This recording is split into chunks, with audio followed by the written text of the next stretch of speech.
अच्छा सुनो, सब्सक्राइब करते वक्त ना घंटी बजा देना ताकि जब मैं ऑनलाइन आऊं तो तुम्हारे फोन की भी।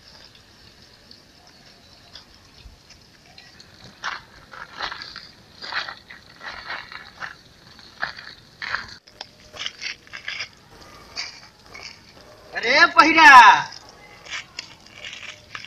सरकार हम पर कितना इनाम रख ले बरे। अरे पहिरा, सरकार हम पर कितना इनाम रख ले बा। सरकार हम पर कितना इनाम रख ले बा। पैसा पैसा कितना रख ले बा। घर छूट गइल बा। अरे चोर चोर बात सरदारवा के जन का कहत पैसा के बारे में, पैसा घरे छोड़ ले। अरे गुंगा, सरकार हम पर कितना इनाम रख ले बरे। अरे गुंगा, हमारा बारे में तो इनाम के पता नहीं के कितने आदमी थे। एक आदमी।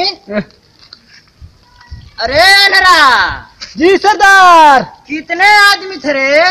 सरदार रास्ता में तो आवत रही एगो बकरी सोचल चराए के, चली बुढ़िया पीछे ले लाठी लेके खाड़ रहे।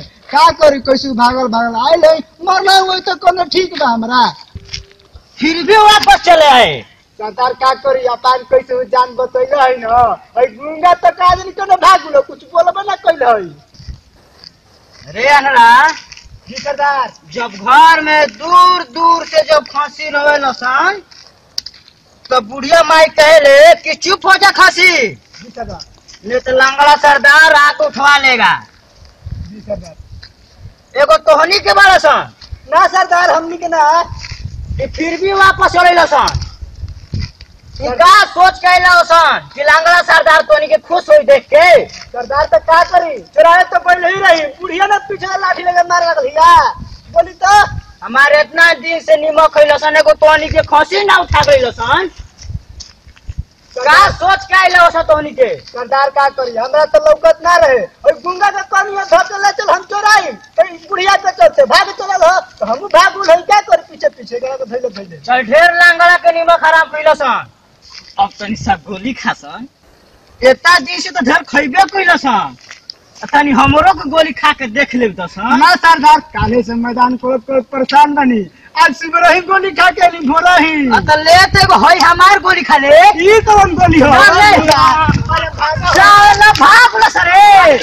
अरे आओ सुनाओ ढेर भइला बो कॉमेडी। आओ सन तो तनी आओ सन तनी भइया जो तनी भइया लोग तनी विचार का कल जाओ तनी। आओ सन तनी बड़ सन तो तनी भैया कॉमेडी कैसा लागल हो। अगर बढ़िया लागल हो ना तो दूर दूर तक जाके सब्सक्राइब मारी भैया। कुछ लाइक करिए, सब्सक्राइब करिए और कमेंट में लिखी कि हमने ये वीडियो कैसन बा।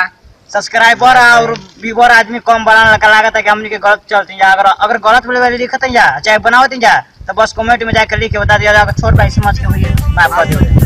जय भीम, जय भीम।